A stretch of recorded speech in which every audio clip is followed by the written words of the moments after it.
ಎಲ್ಲರಿಗೂ ನಮಸ್ಕಾರ.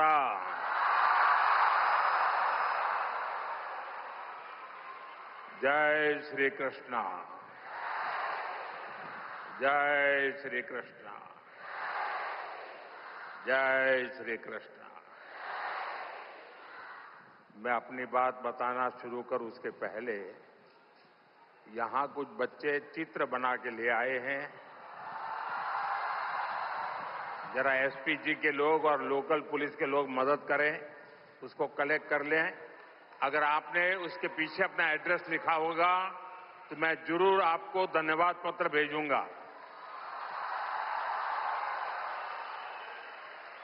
जिसके पास कुछ न कुछ है दे दीजिए, वो कलेक्ट कर लेंगे और आप फिर शांति से बैठ जाइए.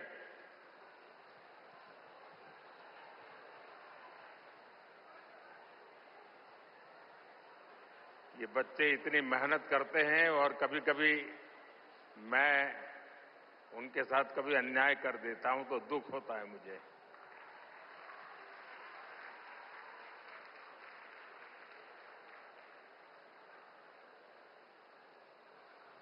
जय श्री कृष्ण. भगवान श्री कृष्ण के दिव्य दर्शनों की संतुष्टि, श्रीमद् भगवद गीता के मंत्रों की ये आध्यात्मिक अनुभूति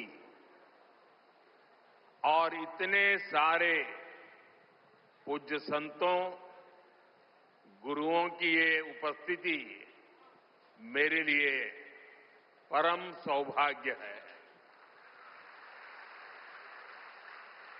मेरे लिए ये असंख्य पुण्यों को प्राप्त करने जैसा है. और जो मुझे सम्मान दिया गया, मेरे लिए जो भाव प्रकट किए गए, शायद मुझे इतने आशीर्वाद मिले कि मेरे लिए जो कहा जाता है मैं उससे योग्य बनूं और ज्यादा काम करूं और मुझसे जो अपेक्षाएं हैं उसे मैं पूर्ण करूं. भाइयों बहनों, अभी 3 दिन पहले ही मैं गीता की गुरु धरती कुरुक्षेत्र में था. अब आज भगवान श्री कृष्ण के आशीर्वाद और जगत गुरु श्री मध्वाचार्य जी के यश की इस भूमि पर आना मेरे लिए परम संतोष का अवसर है.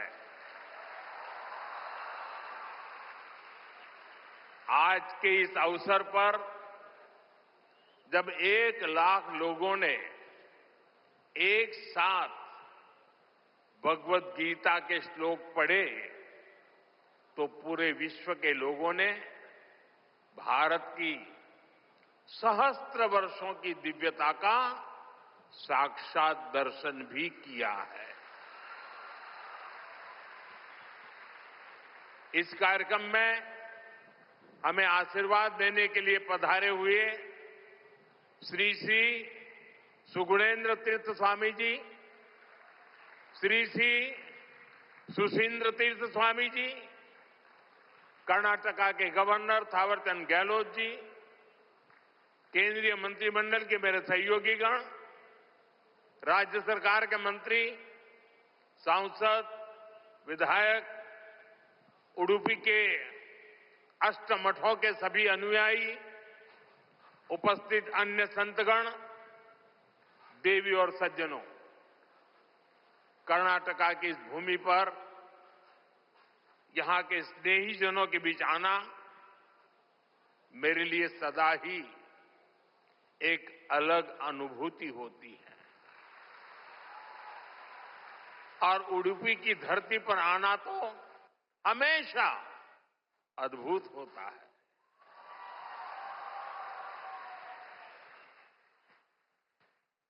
मेरा जन्म गुजरात में हुआ और गुजरात और उडुपी के बीच एक गहरा और विशेष संबंध रहा है। मान्यता है कि यहां स्थापित भगवान श्री कृष्ण के विग्रह की पूजा पहले द्वारका में माता रुक्मिणी करती थी। बाद में जगत गुरु श्री मध्वाचार्य जी ने इस प्रतिमा को यहां प्रस्थापित किया। और आप तो जानते हैं, अभी पिछले ही वर्ष मैं समुद्र के भीतर श्री द्वारका जी का दर्शन करने गया था। वहां से भी आशीर्वाद ले आया। आप खुद समझ सकते हैं कि मुझे इस प्रतिमा के दर्शन करके क्या अनुभूति हुई होगी। इस दर्शन ने मुझे एक आत्मीय आध्यात्मिक आनंद दिया है। साथियों, उडुपी आना मेरे लिए एक और वजह से विशेष होता है। उडुपी जनसंघ और भारतीय जनता पार्टी के सुशासन की मॉडल की कर्मभूमि रही है। 1968 में उडुपी के लोगों ने जनसंघ के हमारे वीएस आचार्य जी को यहां की नगरपालिका परिषद में विजयी बनाया था। और इसके साथ ही उडुपी ने एक नए गवर्नेंस मॉडल की नींव भी रखी थी। आज हम स्वच्छता के जिस अभियान को राष्ट्रीय रूप देख रहे हैं, उसे उडुपी ने 5 दशक पहले अपनाया था। जल आपूर्ति और ड्रेनेज सिस्टम का एक नया मॉडल देना हो, उडुपी ने ही 70 के दशक में इन कार्यक्रमों की शुरुआत की थी। आज ये अभियान देश के राष्ट्रीय विकास का राष्ट्रीय प्राथमिकता का हिस्सा बनकर हमारा मार्गदर्शन कर रहा है। साथियों, रामचरितमानस में लिखा है, कलिजुग केवल हरिगुण गाहा, गावत नर पावही भवथाहा। अर्थात कलयुग में केवल भगवत नाम और लीला का कीर्तन ही परम साधन है। उसके गायन कीर्तन से भव सागर से मुक्ति हो जाती है।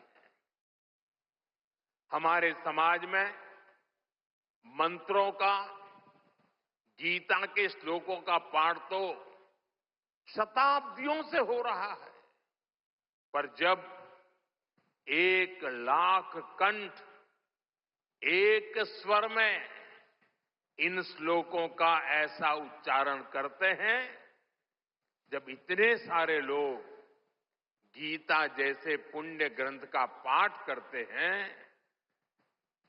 जब ऐसे दैवीय शब्द एक स्थान पर एक साथ गूंजते हैं, तो एक ऐसी ऊर्जा निकलती है जो हमारे मन को, हमारे मस्तिष्क को एक नया स्पंदन, एक नई शक्ति देती है।